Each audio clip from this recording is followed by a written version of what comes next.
Razia bang. Weh. Iyo mano? Bang, terus deh bang. Jangan sampai kanai yang kedua kalinya awak no. Udah pihak iyo ndak ada kenai bang. Awak harus profesional awak lain.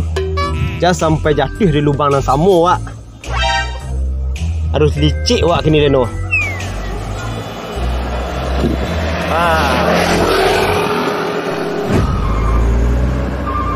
A few moments later.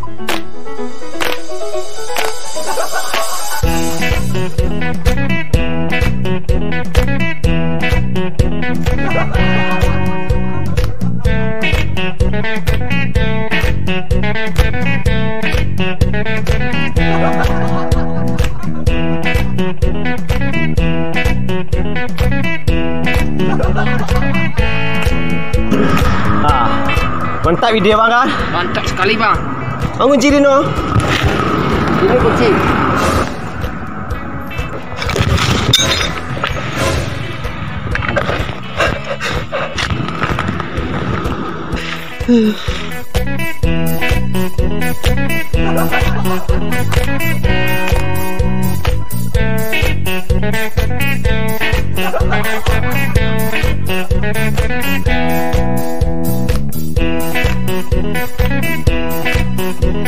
Nah, boleh.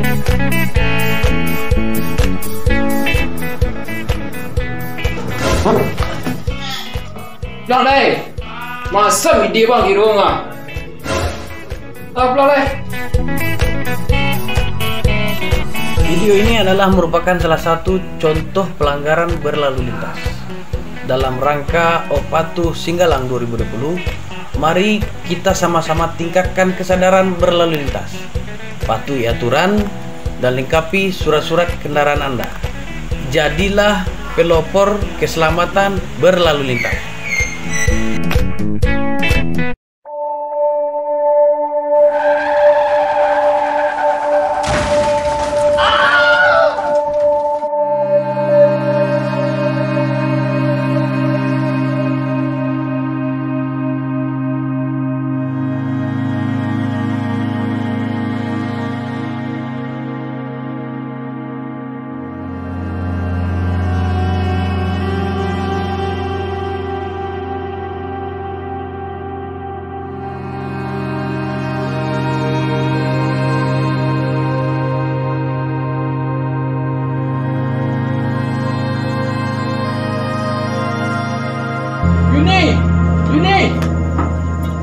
Yuni.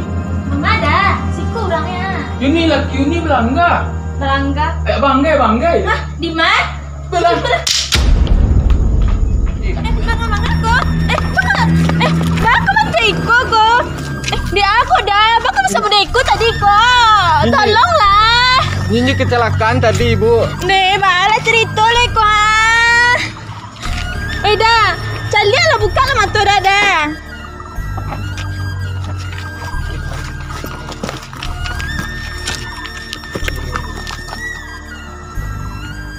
Pak, bakulah tenang sih kok Pak. Labis awannya Pak.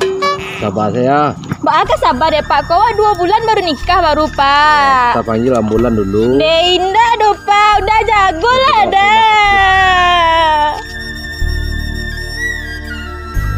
Video ini adalah merupakan salah satu bentuk contoh kecelakaan yang terjadi.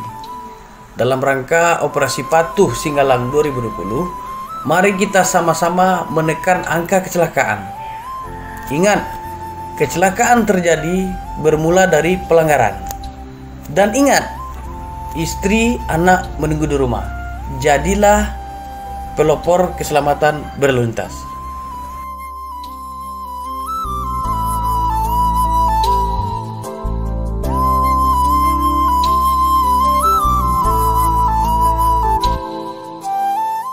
Saya Kasalantas Polres Solok Arusuka dalam rangka Operasi Patuh Singgalang 2020 mengimbau kepada seluruh masyarakat pengguna jalan tetap patuhi peraturan berlalu lintas dan protokol kesehatan demi keamanan dan keselamatan kita bersama. Kami siap.